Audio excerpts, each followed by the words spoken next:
ஓம் விக்னேஸ்வரா போற்றி, ஓம் நவக்கர நரலை போற்றி. துலாம் ராசி நேர்களுக்கு வணக்கம். துலாம் ராசி நேரில் வீட்டுக்கு தெய்வம் வந்துருச்சு. தெய்வ சக்தி வீட்டில் நடமாட்டம் இருக்குது. தெய்வம் இருப்பது எங்கே? தெய்வம் இருப்பது துலாம் ராசி வீட்டில். துலாம் ராசி வீட்டுக்கு உள்ள தெய்வம் நடமாட்டம் இருக்கிறது. திறந்த மனமும் தெளிந்த இதயமும் இருக்கிற இடத்துல தெய்வம் இருக்கும். அந்த திறந்த மனமும் தெளிந்த இதயமும் உங்கள்கிட்ட இருக்குது. துலாம் ராசி நேர்கிட்ட எவர் கிளியன் அப்படி சொல்ல மாதிரி எல்லாம் சுத்தமாக பரிசுத்தமாக இருக்குது. அந்த பரிசுத்த ஆவி உங்கள் வீட்டில் இருக்குது. இறைவனோட அணுக்கரம் வீட்டில் இருக்குது. எப்படி சார்? அதுக்கு காரணம் சொல்லணும்ல. தெய்வம் இருக்குன்னா அது எப்படி நீங்கள் சொல்கிறீங்க? ஜாதகத்தில் இருக்கா? ஜோதிடத்தில் இருக்கா? வேத ஜோதிடத்தில் இருக்கா? வாய்ப்பு இருக்கா? இருக்குது.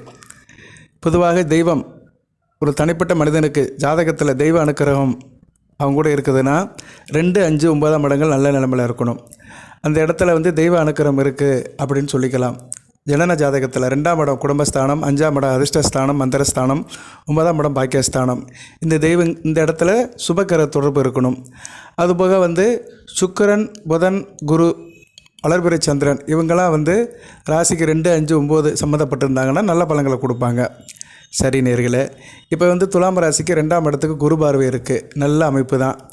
2 கூடையவன் நல்ல நிலைமையில் இருக்கிறாரு. 2 கூடையவன் 10ஆம் இடத்துல ஸ்தான பலம் பெற்று இருக்கிறாரு. நீஸ்தமானாலுமே தசம அங்காரனாக இருக்கிறாரு. இது ஒரு நல்ல விதமாக பார்க்கப்படுகிறது. அடுத்து 5 கூடையவன் யார் சார்? சனி பகவான், பஞ்சமாதிபதி. சுக்கிர புதன் கூட சம்மந்தப்பட்டிருக்கிறாரு. நல்ல விதமாக பார்க்கப்படுகிறது. 9 கூடையவன் புதன். 9 கூடையவன் புதன் வருகிற ஏப்ரல் 30ஆம் தேதி ராசிக்கு 7ஆம் இடத்துக்கு வராரு. 7ஆம் இடத்துக்கு ராசியை பார்ப்பார். மிகச்சிறப்பு, அருமையான அமைப்பு. சரியா நேர்களே? இந்த கால்குலேஷன் படி பார்த்தோம்னா தெய்வத்துடைய அனுக்கிரகம் உங்களுக்கு பரிபூர்ணமாக கிடைக்குது. தெய்வம் வருகிறது. பொதுவாக தெய்வம்னாலே ஒரு கிரகங்களில் தெய்வ அனுக்கிரகம் வேணும் அப்படின்னா குருவை தான் சொல்ல முடியும்.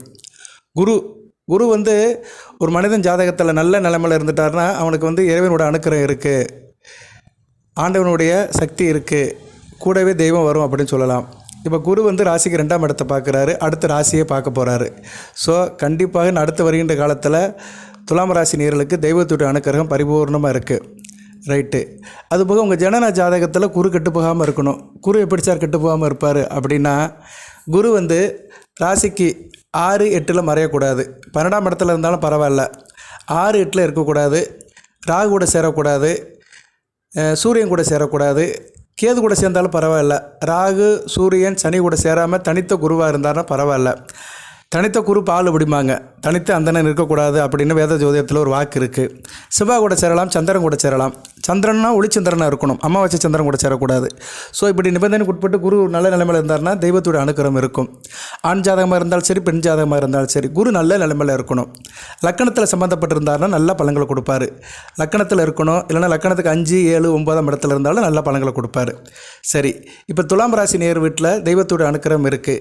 நட்சத்திரம் எப்படி சார் இருக்குது? சித்திரை சிறப்பாக இருக்குது. சித்திரை நட்சத்திரநாதன் செவ்வாய் அருமையான அமைப்பில் தசமங்காரனாக இருக்கிறாரு. சுவாதி ராகுவின் நட்சத்திரம். ராகுவும் நல்லா பரவாயில்ல, 6ஆம் இடத்துல தான் இருக்கிறாரு. ஒரு புனிதர் வீட்டில் தான் இருக்கிறாரு. குரு வீட்டில் இருக்கிறாரு. வீடு கொடுத்தவன் அடுத்து கேந்திரமாக போகிறது நல்ல அமைப்பு தான். அடுத்து ராகும் குரு பார்வைக்கு வர்றது கூடுதல் சிறப்பு தான். அடுத்து விசாகம். குருவை பற்றி தான் பேசிகிட்டு இருக்கிறோம். குரு நட்சத்திரம் தான் நல்லா இருக்குது. மிருகசீரிஷ நட்சத்திரத்தில் போகிறாரு. உங்கள் ராசிக்கு வேண்டிய நட்சத்திரம் தான். ராசிக்கு முக்கியமான நட்சத்திரம் மிருகசீரிஷம், செவ்வாய் நட்சத்திரம். 2, 7 கூடிய நட்சத்திரம். தன குடும்ப வாக்கு ஸ்தானாபதி, கலஸ்தர ஸ்தானாபதி. ரெண்டுமே குடும்பம் தான். கலஸ்தரமும் குடும்பத்தில் இருக்கிற ஒரு அங்கம்தான். 2ஆம் இடம் குடும்பம், எக்ஸாக்டாக குடும்பம் தான். ஸோ விசாக நட்சத்திரத்துக்கு கூடுதல் சிறப்பாக இருக்குது. இந்த 3 நட்சத்திரத்தை பிரித்து பார்க்கும்போது விசாக நட்சத்திரத்துக்கு கூடுதல் சிறப்பாக இருக்குது. தெய்வத்துடைய அனுக்கிரகம் பரிபூர்ணமாக பிரைட்டாக இருக்குது. அந்த பெர்சன்டேஜ் கூட இருக்குது. இப்படி தாங்க பலன்கள் மாறுபட்டுகிட்டே இருக்கும். ஒரு ராசிக்கு சொன்னாலுமே நம்ம எந்த அளவுக்கு அதை சுத்தமாக பார்க்குறோமோ, கிளாரிட்டியாக பார்த்தோம்னா ராசிலே நிறைய வித்தியாசம் இருக்கும். ஒரு ராசிக்கு 9 கிரகங்களுடைய தொடர்பு இருக்குது. ஒரு ராசியில் 3 நட்சத்திரம் இருக்குது. 3 நட்சத்திரநாதர்கள் எப்படி இருக்கிறாங்க? ராசிநாதன் எப்படி இருக்கிறாரு? ராசிக்கு வேண்டிய கிரகங்கள் எப்படி இருக்குது? ஆகாத கிரகங்கள் எப்படி இருக்குது? இதெல்லாம் பார்த்துட்டே இருந்தோம்னா பலன்களை ரொம்ப தெளிவாக சொல்லலாம். ஓகே நேர்களே, ராசிக்கு வேண்டிய கிரகம் ராசிநாதன் சுக்கிரன் இயல்பு நிலைக்கு திரும்புகிறாரு. ஏப்ரல் 13ஆம் தேதி நாளை ஏப்ரல் 13, 2025 பங்குனி 30ஆம் தேதி ஞாயிற்றுக்கிழமை இயல்பு நிலைக்கு திரும்புகிறாரு. அது உச்ச வக்கரத்திலிருந்து இயல்பு நிலைக்கு திரும்புகிறாரு. அருமையான அமைப்பு. சரியா நேர்களே? 12ஆம் இடத்தை பார்ப்பார். சுப விரயம் இருக்கும். ஆனால் நல்லா காரியம் கை கொடுக்கும், நல்லா இருப்பீங்க. அயன சயன போகம் நல்லா இருக்கும். எந்த அளவுக்கு அலையிறீங்களோ அந்த அளவுக்கு லாபம் இருக்கும். அதெல்லாம் வந்து சுக்கிரே நல்லா செய்வார். ரைட்டு, இது இருக்குது. இது ஒரு பக்கம் இருக்கட்டும். பலன்கள் வந்து பின்னாடி வருவான். தெய்வத்துடைய அணுக்கரம் வீட்டில் இருக்கா சார், தெய்வ நடமாட்டம் வீட்டில் இருக்கா, எப்படி கண்டுபிடிக்கிறது? சாமானிய மக்களுக்கு தெரியணும்ல. நம்ம வந்து ஜாதகத்தை பார்த்து ஜோதிடத்தை பார்த்து சொல்கிறோம், அது தெரிஞ்சவங்களுக்கு தெரியும். தெரியாதவர்களுக்கு வீட்டில் எப்படி சார் தெய்வம் இருக்குது அப்படின்னா, வீட்டை வந்து சுத்தமாக இருக்கும், வீட்டில் ஒரு நறுமணம் இருக்கும், விபூதி வாடை இருக்கும். பெண்கள் குங்குமம் பூசுவாங்க, அடிக்கு ஒரு குங்குமத்தை எடுத்து நெத்தியில் வச்சுக்கிடுவாங்க. ஆண்கள் விபூதி பூசுவாங்க. இந்த காரியம் ஒரு வீட்டில் வந்து தன்னை அறியாமல் நடக்குதுன்னா அங்கே வந்து தெய்வ அணுக்கரம் இருக்குன்னு அர்த்தம். அதுபோல் வீட்டில் மல்லிகைப்பூ வாசம் இருக்கும், வீட்டில் பள்ளிகள் சத்தம் இருக்கும், கவுளி இருக்கும், பள்ளியோட நடமாட்டம் இருக்கும், பள்ளிகள் தங்களுக்குள்ளே பேசிக்கிறோம். அதுபோக வந்து பறவைகள் வீட்டை சுற்றி இருக்கும், வீட்டில் வந்து உட்காரும், மரத்தில் உட்காந்துருக்கும், அதோட சத்தம் கேட்கும். பறவைகளுடைய அந்த ஒளிச்சத்தம் வந்து அதிகமாக வீட்டில் கேட்டுக்கிட்டே இருக்கும். காக்கா கரையும், காக்கா வந்து உட்காரும். பொதுவாக காக்கா வர்றது வந்து பிதர்களுடைய தரிசனம் அப்படிம்பாங்க. பிதர்கள் தான் நமக்கு வந்து காக்காக்களாக வராங்க. பிதர்களுங்கிறது வந்து என்ன, குலதெய்வம் தான். அப்பா, அப்பாவுடைய அப்பா, தாத்தா, பூட்டா, பாட்டன், இவங்களாம் வந்து வழிபட்ட தெய்வம் தான் குலதெய்வம். ஸோ இவங்களுடைய அனுக்கிரகம் நமக்கு இருக்கும். பொதுவாக ஒரு மனிதனுக்கு வந்து 3 தெய்வத்தோட அனுக்கிரகம் இருக்கும். குலதெய்வம், காவல் தெய்வம், இஷ்ட தெய்வம். குலதெய்வம் அப்பா வழியில் பரம்பரையாக கும்பிடுறது. அடுத்து வந்து காவல் தெய்வம், ஊரில் உள்ள தெய்வம். நீங்கள் கிராமத்தில் இருந்தாலும் சரி, நகரத்தில் இருந்தாலும் சரி, அங்கே ஒரு தெய்வம் இருக்கும், அதுக்கு திருவிழா எடுப்பாங்க வருஷம். அந்த தெய்வத்தை நீங்கள் கும்பிடுவீங்க, அது வந்து காவல் தெய்வம். இஷ்ட தெய்வம், உங்களுக்குன்னு ஒரு இஷ்ட தெய்வம் இருக்கும், சரியா? மனதில் ஒரு இஷ்ட தெய்வம் இருக்கும், அந்த கோயிலுக்கு அடுக்க போயிட்டு வருவீங்க. ஸோ ஒரு தனி மனிதனுக்கு வந்து 3 தெய்வத்தோட அனுக்கிரகம் இருக்குது. அந்த 3 தெய்வமே வீட்டில் வாசம் பண்ணணும்னா நம்ம சில காரியங்களை பண்ணணும். ஜாதகத்தில் இருக்குது, கிரக அமைப்பு இருக்குது, இதெல்லாம் ஒரு பக்கம் இருந்தாலுமே நம்ம வந்து சில காரியங்களை வீட்டில் பண்ணோம்னா அந்த தெய்வம் வீட்டிலே இருக்கும். அந்த தெய்வத்தை வந்து ரீட்டைன் பண்ணிக்கலாம், தக்க வச்சுக்கலாம். அந்த நம்ம வீட்டில் இருந்து வாசம் பண்ணுற தெய்வத்தை நம்ம தக்க வச்சுக்கலாம். விட்டு வெளியவே போகாது, வீட்டுக்குள்ளேயே தான் இருக்கும். அது வீட்டுக்குள்ளே இருந்துச்சுன்னா நீங்கள் நல்லா இருப்பீங்க. வீட்டில் வந்து தொட்ட காரியம் தொடங்கும், காரிய அனுகூலம் இருக்கும், அதிர்ஷ்டம் கை கொடுக்கும், தேக ஆரோக்கியம் இருக்கும், நல்லா இருப்பீங்க. சரியா? ஒவ்வொரு நாளும் நல்லபடியாக போகும். சரி சார், நான் சில காரணங்கள் சொன்னேன். இந்த அமைப்பு இருந்துச்சுன்னா வீட்டில் தெய்வம் இருக்குன்னு. பசுமாடு வந்து சத்தம் போடும். பசுமாடு வந்து வீட்டுக்கு முன்னாடி அம்மானு சத்தம் போடும், காம்பவுண்ட் வால் பக்கம் வந்து நிற்கும். வீட்டை சுற்றி அந்த மிருகங்களுடைய நடமாட்டம் இருக்கும். சரியா? மிருகம்னா நீங்கள் உடனே நினச்சிடாதீங்க சிங்கம்புலி காடுன்னு நினச்சிடாதீங்க. ஏன்னா இன்றைக்கி வந்து சில இடத்துல சிங்கம்புலியெல்லாம் நடமாட்டம் இருக்குது. ஊட்டி பக்கம், கொடைக்கானல் பக்கம், அந்த மலைப்பாங்கான இடத்துல வீடு கட்டியிருப்பாங்க, அவங்க வீட்டை சுற்றி கரடிலாம் வரும். அதை சொல்லலை நான், பசுமாடு சொல்கிறேன். சரியா? பசுமாடு, இன்னும் சில பறவைகள், இதெல்லாம் வந்து விலங்கினங்கள் வந்து வீட்டை சுற்றி வரும். இதெல்லாம் நல்ல விதமாக பார்க்கப்படுகிறது. அதுபோக வந்து உங்களுக்கு வந்து வீட்டில் வந்து வந்து புரிதலாக இருப்பீங்க. உங்களுடைய எண்ணமும் செயலும் சிறப்பாக இருக்கும். அமைதியாக பேசுவீங்க, சண்டை சச்சரவு இருக்காது, கூச்சல் குழப்பம் இருக்காது. அதுபோக வந்து ஒருத்தருக்கு ஒருத்தர் புரிதலை நல்லபடியாக வளர்த்துக்கிறவங்க. தேக ஆரோக்கியம் நல்லாயிருக்கும். யாருக்கும் வந்து உடம்புக்கு முடியாமல் போகாது. சில வீட்டில் பார்த்தா எப்போ பார்த்தாலும் உடம்புக்கு முடியாமல் போக்கும், ஆஸ்பத்திரிக்கு வீட்டுக்குமா அலைஞ்சிட்டு இருப்பாங்க. அங்கே அந்த அளவுக்கு தெய்வம் இருக்காது. அதுபோக வீட்டில் வந்து தட்டுப்பாடு இருக்காது. வீட்டில் பொருட்கள் குறையாது. அரிசி பற்றாக்குறை, உப்பு பற்றாக்குறை, இதெல்லாம் இருக்காது. ஒரு வீட்டில் வந்து அரிசியும் உப்பையும் பற்றாக்குறை இல்லாமல் இருந்தீங்களா அங்கே தெய்வம் இருக்குன்னு அர்த்தம். அரிசியை வந்து சில பேர் என்ன பண்ணுவாங்கன்னா, சில குடும்பத்தில் கடைசி தீர்ற வரைக்கும் வாங்க மாட்டானுங்க, சோம்பேறித்தனம். அது தீர்ந்து பக்கத்து வீட்டில் கடன் வாங்கிட்டு அதுக்கு பிறகு தான் போய் அரிசி வாங்குவாங்க. அட சாமி, ரேஷன் அரிசினாச்சும் வாங்கி வீட்டில் வைப்பா. ரேஷன் அரிசி ஃப்ரீயாக கொடுக்குறான், 20 கிலோ கொடுக்குறான். அரிசி கார்டுக்கு வந்து 20 கிலோ கொடுக்குறானுங்க. அதை சாப்பிட்றாம வெளியே வாங்கி வீட்டில் வைங்க, அதனாச்சும் ஒரு பக்கம் இருக்கட்டும். வீட்டில் அரிசி இருந்துக்கிட்டே இருக்கணும். சரியா? வீட்டில் ஒரு படி அரிசி இருந்துக்கிட்டே இருக்கணும். உப்பு தீர்ந்து போகக்கூடாது, உப்பு இருந்துக்கிட்டே இருக்கணும். இது 2 முக்கியமான பொருட்கள். அரிசியும் உப்பு இருக்கணும். அரிசி சந்திரன், உப்பு வந்து மகாலட்சுமி. இந்த அமைப்பு இருக்கணும், 2 பேருமே இருக்கணும். 2 கிரகங்களுடைய என்ன சொல்கிறது, 2 கிரகத்துடைய சங்கவாசம் வீட்டில் இருக்கணும். அந்த சங்கல்பம் இருக்கணும். இந்த கிரகங்களுடைய இது ரிலேஷன்ஷிப். ஒரு கிரகம் வந்து ஒரு மனிதனுக்கு உதவி பண்ணுதுன்னா நேரடியாக வந்தாலும் உதவி பண்ணாது. அவன் யூஸ் பண்ணுற பொருட்கள், அவனுடைய நடவடிக்கைகள், செயல்பாடுகள், சிந்தனைகள், இதுக்கு கரஸ்பாண்டிங்காக தான் கிரகங்கள் வந்து மனிதன்கிட்ட துணைக்கு வரும். சரியா நேர்களே? அதை நம்ம தான் கிரியேட் பண்ணிக்கணும், அதை தக்க வச்சுக்கணும், ரீட்டைன் பண்ணணும். அதுக்கேற்ற மாதிரி நம்ம வந்து பழக்க வழக்கத்தை வச்சுக்கணும். வீட்டில் வந்து பொருட்களை வாங்கி வைக்கணும். சரி, இப்போ வந்து இது வீட்டில் தெய்வ நடமாட்டம் இருக்குன்னா இந்த அமைப்பெல்லாம் இருக்கும். ஈசான மூலையில் வந்து நல்லா இருக்கும், தண்ணி பஞ்சம் இருக்காது, போரில் தண்ணி வந்து வற்றி போகாது. வீட்டில் வந்து குடி தண்ணி தட்டுப்பாடு இல்லாமல் இருக்கும். கிணத்துல தண்ணி எப்பயுமே இருக்கும். சில வீட்டில் பார்த்தீங்கன்னா கிணத்துல தண்ணி வற்றி போகாது, சம்மரில் கூட வற்றி போகாது. அப்போனா அங்கே தெய்வம் இருக்குன்னு அர்த்தம்.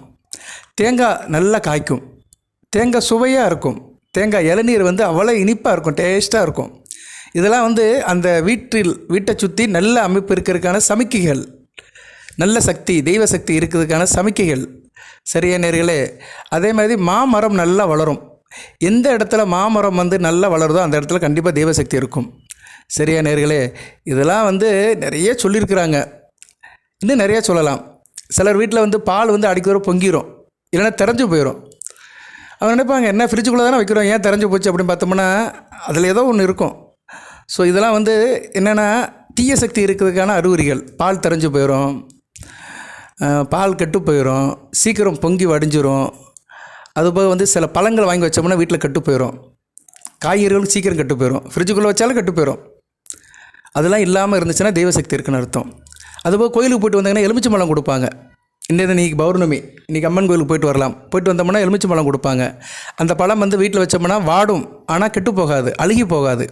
அப்படி அழுகி போகாமல் இருக்குன்னா வீட்டில் தெய்வசக்தி இருக்குதுன்னு அர்த்தம். அழுகிருச்சுன்னா வேறு சம்திங் ராங், ஏதோ தீய சக்தி இருக்குது, ஏதோ ஒன்று வீட்டுக்குள்ளே இருக்குது அப்படின்னு தெரிஞ்சுக்கலாம். ஸோ எலுமிச்சம்பழம் வந்து ரொம்ப முக்கியமான பொருள். அதனால் வீட்டில் எப்போயுமே எலுமிச்சம்பழம் இருக்கணும். கோயிலுக்கு போய்ட்டு வந்தீங்கன்னா எலுமிச்சம்பழத்தை வாங்கி வீட்டில் வச்சுருங்க. இல்லைன்னா நீங்களே எலுமிச்சம்பழத்தை வீட்டில் பூச்சி ரூமில் வச்சு மந்திரம் சொல்லி அப்படியே வீட்டில் வச்சுருங்க. அதாவது கோயிலில் போய் தான் வாங்கிட்டு வரணும் கிடையாது. கோயிலில் போய் வாங்கிட்டு வர்றது ஒரு நம்பிக்கை. அங்கே வந்து அம்மனுக்கு, தெய்வத்துக்கு வந்து ஆகம விதிப்படி பூஜை நடக்கும், பூசாரி மந்திரத்தை சொல்வார், தீபாராதனை காட்டுவார், ஒரு ஆச்சாரமான முறைப்படியே அங்கே இருக்கும். நீங்கள் வந்து வீட்டை வந்து பூஜாரியாக ஆச்சாரமாக வச்சுக்கோங்க. மந்திரம் சொல்லுங்கள் சாமி, மந்திரம் சொல்லுங்கள். ஆணாக இருந்தாலும் சரி, பெண்ணாக இருந்தாலும் மந்திரம் சொல்லுங்கள். குறிப்பாக தாய்மார்கள் தான் அதை எடுத்துக்கணும். துலாம் ராசி தாய்மார்கள் வந்து காலையில் சீக்கிரமாக குளிச்சுடணும். 6 மணிக்குள்ளே குளிச்சுட்டு சாப்பிட்றதுக்கு முன்னாடி ஒரு காஃபியை குடிச்சிட்டு மந்திரத்தை சொல்லிடுங்க. பூஜை அறையில் ஒரு 10 நிமிஷம் இருந்து மந்திரத்தை சொல்லுங்கள். குலதெய்வமோ இஷ்ட தெய்வமோ காவல் தெய்வமோ மந்திரத்தை சொல்லி ஒரு எலுமிச்சை பழத்தை வச்சுருங்க. சரியா? ஒன்றும் ஆகாது. ஒரு 4 நாளைக்கு ஒரு தடவை எலுமிச்சை பழத்தை மாற்றிக்கிட்டே இருங்க. செவ்வாய்க்கிழமை வைங்க, வெள்ளிக்கிழமை எடுத்துருங்க. அடுத்து வெள்ளிக்கிழமை வைங்க, செவ்வாய்க்கிழமை எடுத்துருங்க. அந்த பழத்தை எடுத்து ஜூஸ் போட்டு குடிச்சிருங்க. சரியா? இந்த வெயில் நேரத்துக்கு நல்லா இருக்கும். உப்பு ஜீனியம் போட்டு ஜூஸ் போட்டு எல்லோரும் ஒரு கிளாஸ் குடிச்சிருங்க. அருமையாக இருக்கும், உடம்புக்கு நல்லது. அந்த மந்திரம் ஜபித்த மந்திரம், உங்கள் வாயால் இருந்து வர்ற மந்திரம், உங்கள் ஆத்ம திருத்துவாக நீங்கள் கும்பிட்ற மந்திரம். அது அப்படியே வாங்கும், எலுமிச்சம்பழம் வாங்கும், அந்த மந்திரத்தை வாங்கும். எந்த அளவுக்கு நீங்கள் ஊன் உருகி உள்ளம் உருகி உடம்புல ஒரு சொட்டு கண்ணீர் வரணும். கண்களில் வந்து ஒரு சொட்டு கண்ணீர் வரணும். உடம்புல வராது, கண்ணில் வரும். உடம்பும் கண்ணுக்குள்ளே தான் இருக்குது. அந்த உடல் வந்து சிலிர்க்கணும், மெய் சிலிர்த்து இறைவனை வணங்கணும். இது எல்லாருக்கும் சாத்தியப்படாது, யாரோ ஒரு சிலருக்கு தான் சாத்தியப்படும். ஊரில் எல்லாருக்குமே சாமி வருது, எல்லாத்துக்கும் சாமி வராது, யாரோ ஒரு சிலருக்கு தான் வரும். தெய்வத்தை பார்த்தோன்னே அப்படியே அவன் நிற்க முடியாது, அப்படியே வந்துடும் அவனுக்கு. ஏன்னா தெய்வம் அவங்ககிட்ட உள்ளே இருக்குது, சக்தி இருக்குது. எப்படி தனி மனிதனுக்கு ஒரு செய்வ சக்தி இருக்கோ அதே சக்தி குடும்பத்துக்கும் வரும். சரியா நேர்களே? அதனால் நீங்கள் வந்து உங்ககிட்ட இருந்தால் எல்லாமே கிடைக்கும். தெய்வம் எதிர்பார்க்குது, நீ இதெல்லாம் செய்யி, உனக்கு கூட இருக்கிறேன்னு நம்மளை எதிர்பார்க்குது. அதனால் நீங்கள் காலையில் முக்கியமாக தாய்மார்கள், துலாம் ராசி தாய்மார்கள் எதுவும் செய்ய வேண்டாம். பூஜை அறையை சுத்தமாக வைங்க, சந்தன குங்குமம் வைங்க, பூ போடுங்க. வீட்டில் இருக்கிற பூக்கிற செவ்வரளி பூவே போடுங்க. ஒரு எலுமிச்சை பழத்தை செவ்வாய் வெள்ளிக்கு மாற்றுங்க, வச்சு சாமி கும்பிடுங்க, மந்திரத்தை சொல்லுங்கள். இந்த தெய்வத்தை முருகனை கும்பிடலாம், சிவனை கும்பிடலாம், பெருமாளை கும்பிடலாம், சக்தியை கும்பிடலாம், லட்சுமியை கும்பிடலாம், எந்த தெய்வத்தையும் கும்பிடலாம். குலதெய்வம், இஷ்ட தெய்வம், காவல் தெய்வம், எந்த தெய்வத்தையும் மனமுறை கும்பிட்டு அந்த பழத்தை எடுத்து நீங்கள் உபயோகப்படுத்த ஆரம்பிங்க. ஒரு சைக்கிள் செவ்வாய் வெள்ளி இப்படியே வாங்க, நல்லபடியாக இருக்கும். சரியா நேர்களே? ரைட்டு. நான் எதுக்கு முன்னாடியே சொல்லிட்டேன்னா, நிறைய பேர் வீடியோ வந்து முழுமையாக கேட்குறது கிடையாது. அந்த இம்ப்ரெஷனில் சும்மா நான் ஒரு 30 நிமிஷம் பேசுனேன்னா ஒரு 5 நிமிஷம் கேட்டுட்டு போயிடுது. அதனால தான் முன்னாடியே சொல்லிட்டேன். இந்த பலன்கள்லாம் பின்னாடி இருக்கட்டும், இந்த பலன்களை பற்றிலாம் பின்னாடி சொல்லுவோம். பலன்கள்லாம் எப்போயும் சொல்கிறதான். ஆனால் இப்போதைக்கு வந்து கிரக நிலைகள் நல்லா இருக்கிறதுனால இந்த காரியங்கள்லாம் பண்ணிங்கன்னா குடும்பம் முன்னேறும், குடும்பத்தில் அபிவிருத்தி இருக்கும், உங்கள் தேவைகள் பூர்த்தியாகும். அது என்ன தேவையோ உங்களுக்கு தான் தெரியும். நீங்கள் என்ன நினச்சி விருப்பப்படுறீங்களோ அது கண்டிப்பாக நடக்கும். விருப்பங்கள் நிறைவேறும், அவ்வளோதான். சரியா? இதெல்லாம் வந்து நம்ம சொல்ல வேண்டிய அவசியம் இல்லை. ஒவ்வொரு மனுஷனுக்கும் ஒவ்வொரு பிரச்சனை இருக்கும் குடும்பத்தில். ஒவ்வொன்றா ஊற்று பார்த்து சொல்ல வேண்டிய அவசியம் இல்லை. ஸோ ரெமெடி தான் முக்கியம். சரியா நேர்களே? நமக்கு ரெமெடி தீரணும், அவ்வளோதான். பஞ்சம் தீரணும்னா மழை பெய்யணும், அவ்வளோதான். மழை பெஞ்சாலே எல்லாம் சரியாக போயிடும். அதான் சொல்லுவாங்க, மழை நல்லா பெஞ்சிட்டாலே எந்த பிரச்சனையும் இல்லைப்பா, எல்லாம் சரியாக போயிடும். அது விவசாயம் நல்லபடியாக நடக்கும், பயிர் பச்சிகள் வந்துடும், காய்கறிகள்லாம் வந்துடும், விலைவாசி குறைஞ்சிரும். பொருட்கள் அதிகமாக வந்துச்சுன்னா விலைவாசி குறைஞ்சிரும். அது மாதிரி தான், விலைவாசி குறைஞ்சிச்சின்னா நமக்கு பணம் மிச்சமாயிரும். இப்படி தான். அது மாதிரி நீங்கள் வழிபாடு பண்ணிட்டீங்கன்னா பஞ்சம் குறைஞ்சிரும். சரியா? இறை அருள் கிடைக்கும். இறை அருள், அந்த இறைவனோட அருள் உங்களுக்கு வந்து ஒரு மலையாக பொழியும். அது பணமழையாகவும் இருக்கலாம், அதிர்ஷ்ட மலையாகவும் இருக்கலாம், எந்த மலையோ ஒரு கருணை மலை, இறைவனுடைய கருணை மலை உங்கள் வீட்டில் இருக்கும். அந்த கருணை மலையால் நீங்கள் குளிர்ப்பீங்க, நல்ல மன சந்தோஷமாக வைங்க, மனம் குளிரும். ரைட்டு. பலனுக்குள்ளே வருவான். பலன் சொல்லாமல் வீடியோ முடிக்க முடியாதுல்ல. சரி, இது எல்லாத்துக்கும் தெரிஞ்சதை நான் கொஞ்சம் சொல்கிறேன். நேரங்காலம் கரெக்டாக இருக்கிறதுனால சொல்கிறேன். இன்றைக்கி பௌர்ணமி, அடுத்து வருகிற நாட்கள் நல்ல நாட்கள் தான். அடுத்து சந்திரன் வந்து சூரியகாந்தத்தில் வர வரைக்கும் நல்ல நாட்கள் தான். சரியா நேர்களே? என்ன அடுத்து அவங்க ராசிக்கு அவர் எந்த இடத்துக்கு வருவார்? மகரத்துக்கு வர வரைக்கும் நல்ல நாட்கள் தான். இன்னும் நாட்கள் நிறையா இருக்குது. இன்னும் 10 நாள் வரைக்கும் சந்திரன் ஒளிச்சந்திரன் தான் இருப்பார். இன்றைக்கி ராசிக்கு 12ஆம் இடத்துல இருக்கிறார். அடுத்த ராசிக்கு வருவார். 2ஆம் இடம், 3ஆம் இடம், 4ஆம் இடம், குரு பார்வைக்கு வருவார். நல்ல விதமாக பார்க்கப்படுகிறது. லாபம் இருக்கும். குருச்சந்திர யோகம் இருக்கும். குரு நல்ல நிலைமையில் வராரு, சிறப்பாக பார்க்கப்படுகிறது. செவ்வாய் 10ஆம் இடத்துல இருக்கிறாரு. 10ஆம் இடத்துல இருக்கிற செவ்வாய் சிறப்பான பலன்கள் கொடுப்பார். அரசாங்கம் அதிகாரம் அதிகமாக இருக்கும். அரசியல்வாதிகளுக்கு மிகச்சிறப்பாக இருக்கும். தொழில் பண்ணுறவங்க மிகச்சிறப்பாக இருப்பீங்க. ஆள் நல்லா தைரியமாக தெம்பாக இருப்பீங்க. வேலையாட்கள் உங்களுக்கு பணிஞ்சு இருப்பாங்க. துணிச்சல் இருக்கும். காரிய சாதனை இருக்கும். விவசாயம் நல்லபடியாக இருக்கும். செவ்வாய் ஒரு பூமிகாரகன், கர்மஸ்தானத்தில் இருக்கனால விவசாயம் சம்மந்தப்பட்ட தொழில் நல்லாயிருக்கும். விவசாயத்துக்கு தேவையான தண்ணி கிடைக்கும். கால்நடைகள் மிகச்சிறப்பாக இருக்கும். கால்நடை வச்சு விவசாயம் பண்ணுறவங்களும் மிகச்சிறப்பாக பார்க்கப்படுகிறது. நல்ல ஹார்ட் ஒர்க் பார்ப்பீங்க. எந்த அளவுக்கு ஒர்க் பண்ணுறீங்களோ அந்த அளவுக்கு உங்களுக்கு ஊதியம் கிடைக்கும், உயர்வு கிடைக்கும். சரியா நேர்களே? அதே மாதிரி சொத்து பற்றி சேர்க்கறதுக்கு இந்த காலகட்டத்தில் மிகச்சிறப்பாக இருக்கும். சில பேருக்கு சில நேரத்தில் முரட்டு சுபாவம் இருக்கும். அந்த சுபாவத்தை தவிர்த்துட்டிங்கன்னா இன்னும் கூடுதல் சிறப்பாக இருக்கும்.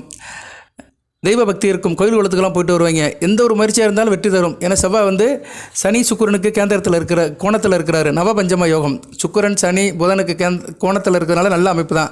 இந்த 4 கிரகங்களுமே உங்களுக்கு வேண்டிய கிரகங்கள் தான். செவ்வாய் 2-7 கூடையவன். சனி பகவான் ராஜயோகாதிபதி. 4-5 கூடையவன். சுக்கிரன் ராசியாதிபதி. 1-8 கூடையவனாக இருந்தாலுமே ராசியாதிபதி தான். புதன் அருமையான கிரகம், பாக்கியாதிபதி. 12 கூடையவனாக இருந்தாலுமே பாக்கியாதிபதி. நல்ல அமைப்பு தான். தான் வீட்டுக்கு மறையாமல் இருக்கிறாரு. அடுத்து புதனால நல்ல பலன்கள் வருதுங்க. அந்த அச்சய திருதி விட்டு அருமையான பலன்கள் வருது. அதுக்கு நான் அடுத்து வருகின்ற காலத்தில் வீடியோ போடுறேன். சுறுசுறுப்பு இருக்கும். தொழிலில் ஒரு திறமை இருக்கும். முன்கோபத்தை மட்டும் தவிர்த்துருங்க. அவசரப்படாமல் இருங்க. டென்ஷன் ஆகாமல் இருங்க.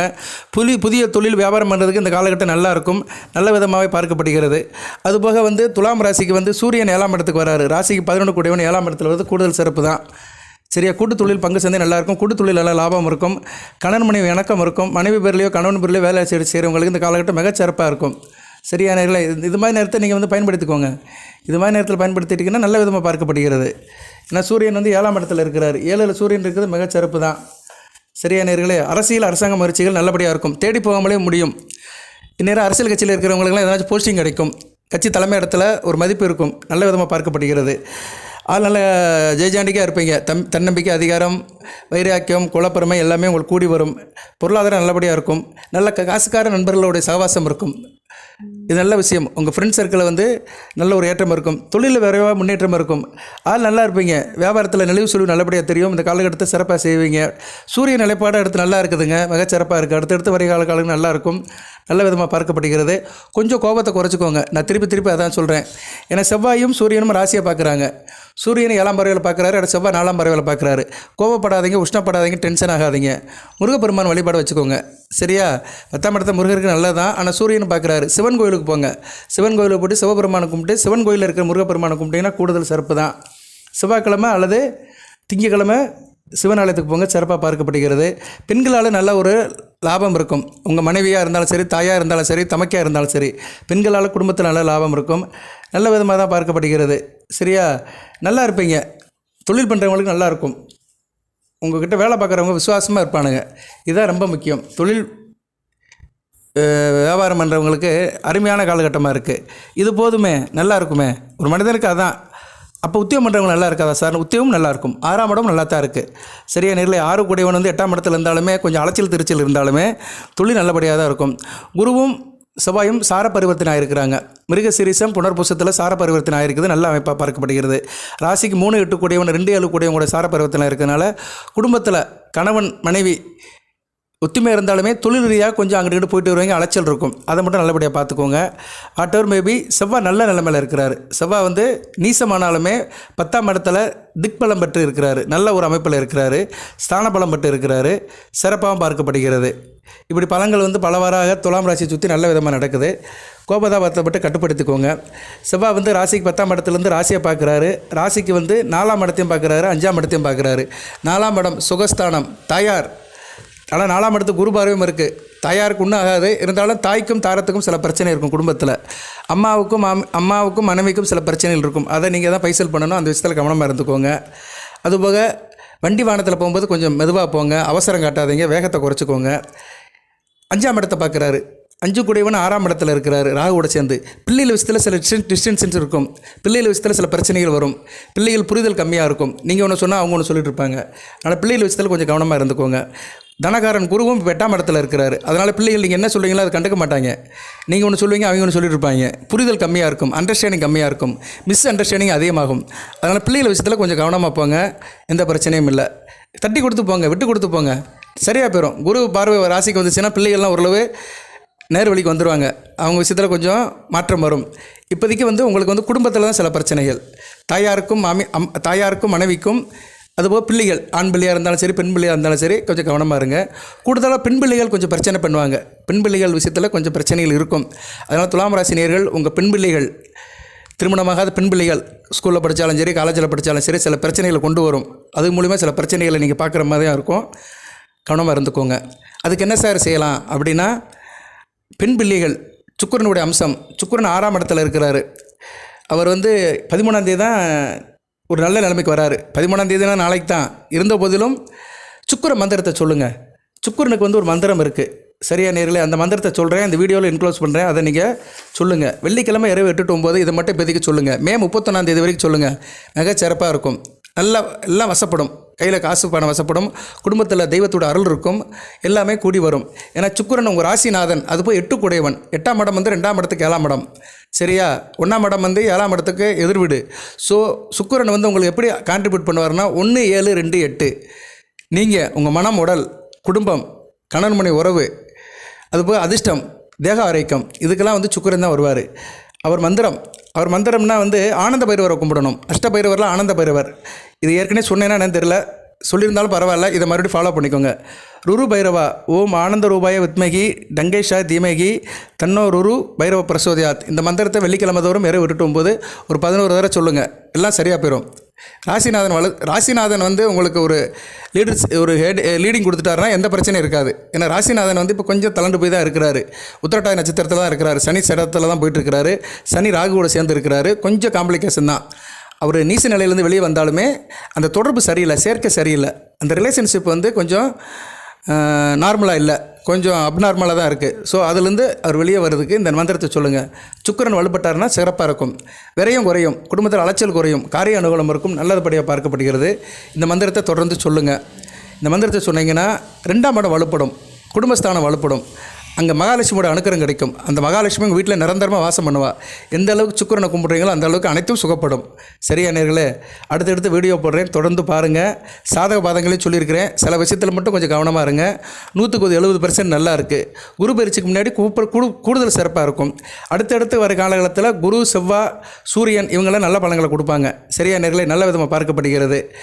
புதனும் நல்ல பலன்களை கொடுப்பாரு. ஸோ ராஜ கிரகங்கள் செவ்வாய், குரு, சூரியன் இந்த 3 கிரகங்களுமே துலாம் ராசிக்கு வேண்டிய இடத்துக்கு வரதுனால நல்லாயிருக்கும். 2025 ஏப்ரலுக்கு மேலே இன்னும் கூடுதல் சிறப்பாக இருக்கும். ஏப்ரல் வந்துருச்சு, மேற்கு மேலே நல்லாயிருக்கும். இந்த தமிழ் வருடப்படுப்பு விஸ்வாவசு வருடம் சிறப்பாக இருக்கும். தமிழ் வருடப்படுப்பு பலன்கள்னு சொன்னோம்னா துலாம் ராசிக்கு 100க்கு 80 மார்க் போடலாம். தமிழ் புத்தாண்டு பலன்கள் அப்படின்னு போடுறாங்கல்ல வீடியோவில், அந்த புத்தாண்டு பலன்களை எடுத்து துலாம் ராசிக்கு ப்ரிடிக்ஷன் பார்த்தோம்னா 100க்கு 80 மார்க் போடலாம். நல்லாயிருக்கும். வாழ்த்துக்கள். அடுத்து நான் தசாபதிக்கு வீடியோ போடுறேன். நம்ம சேனலை சப்ஸ்கிரைப் பண்ணுங்கள். பெல் பட்டன் ஆன் பண்ணுங்கள். நோட்டிஃபிகேஷன் வர எல்லா வீடியோவும் பாருங்கள். மெம்பர்ஷிப்பில் சேர்றவங்க சேருங்க. அதுக்குண்டான தகவலாம் சொல்லுவேன் நான். அதுபோக ஜனரஞ்சா செக் பண்ணுற அணுகலாம். வாட்ஸ்அப்பில் வாய்ஸ் மெசேஜ் கொடுங்க, இல்லைனா டெக்ஸ்ட் மெசேஜ் கொடுங்க. நிறைய நேரம் ஃபோன் அடித்து கேட்குறாங்க. என்னால் சில நேரம் ஃபோன் எடுக்க முடியாது.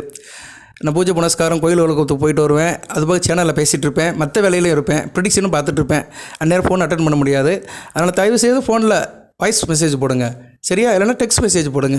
கண்டிப்பாக ரிப்ளை பண்ணுவேன். நல்லா இருக்குது. சரியா நேர்களே? வாழ்த்துக்கள். எல்லாம் வல்ல இறைவன் துலாம் ராசி நேயர்களுக்கு, சித்திரை, சுவாதி, விசாக நட்சத்திர நேயர்களுக்கு சில சௌபாகியத்தையும் சில ஐஸ்வர்யத்தையும் சில நன்மையிலையும் கொடுப்பார். அனைத்து நலங்களும் வளங்களை பற்றி தேக ஆரோக்கியத்துடன் தீர்க்காலுடன் நீடுகூடி வாழ்க்கை நிறைந்த வளம் பெறுக. அந்த தெய்வம் உங்கள் வீட்டுக்கு வந்துருச்சு. வீட்டில் தெய்வ நடமாட்டம் இருக்குது. அதை வெளியே விடாதீங்க. தக்க வச்சுக்கோம்னா என்ன செய்யணும்னா, நான் சொன்ன பூஜை பண்ணுக்கு பரிகாரத்தை பண்ணுங்கள். இந்த மந்திரத்தை சொல்லுங்கள். தெய்வம் கண்டிப்பாக வீட்டில் இருக்கும். ஆனந்த பைரவர் சிவனுடைய அம்சம்தான். அன்னை சப்தகன்னி மகேஸ்வருடைய கணவன், துணைவன். அதனால் அந்த மந்திரத்தை சொன்னீங்கன்னா கண்டிப்பாக சுக்கிரனோட அனுக்கிரம் இருக்கும். சுக்கிரன் அனுக்கிரம் இருந்துச்சுன்னா மகாலட்சுமி வீட்டில் இருப்பாள். மகாலட்சுமி வீட்டில் இருந்தாலும் அஷ்டலட்சுமி வீட்டுக்கு வந்துடும். அஷ்டலட்சுமி வீட்டுக்கு வந்துட்டால் நவநிதிகளும் வீட்டுக்கு வந்துடும். எல்லாமே உங்களுக்கு சார்ந்து வரும். நம்புங்க, நம்பிக்கையோடு செய்யுங்க, நல்லதே நடக்கும். வாழ்த்துக்கள், நன்றி. அனைத்து வளங்கள் நலங்களை பெற்று தேக ஆரோக்கியத்துடன் தீர்க்காலுடன் நீடோடு வாழ்க, நிறைந்த வளம் பெறுக. நன்றி நேயர்களே.